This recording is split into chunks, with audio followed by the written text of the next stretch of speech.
Hello viewers, আসসালামু আলাইকুম। আজকে 2 মে রোজ শুক্রবার। আজ শঙ্করবাগের হাটে আমি আসছি। এখন বেলা 5টা 2 মিনিট। প্রচুর মালের আমদানি আজকে। আজকে সব মালেরই দাম কিছুটা বাড়তি হবে গত দিনের থেকে, তার কারণ হিউজ পরিমাণ রসুনের দাম আরও তো মোটামুটি বাড়ছে আর কি, প্রতি মনে 200-300 করে। সেই সাথে পেঁয়াজের দামও বাড়ছে। তা আমরা পেঁয়াজের একটা রিভিউ নিচ্ছি এক ভাইয়ের কাছ থেকে।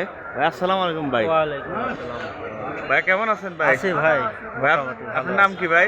আমার নাম মাসুদ রানা। বাড়ি কোথায়? বাড়ি তেবাড়ি ইউনিয়ন, চন্দ্রকোলা গ্রাম। ও, চন্দ্রকোলা গ্রাম। আর তো আপনি পেঁয়াজ নিয়ে আসছেন? পেঁয়াজ ভাই। ভাই এই পেঁয়াজটা ভালো মানের পেঁয়াজ। এটা হচ্ছে বাজারে সেরার মধ্যে ধরলেই ধরা চলে আর কি, মোটামুটি ভালো পেঁয়াজ।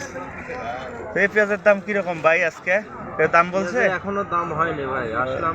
এর আগে কিরকম দামে এটা বিক্রি করছেন? 1800-1900। তার মানে এটা বাজারে ভালো পেঁয়াজ, মাথার মধ্যে পড়ে আর কি। ওই 1700, 1800, 1900, 2000 এরকম বাজার যাচ্ছে আজকের বাজারে আজকে হিউজ পরিমাণ আমদানি তো।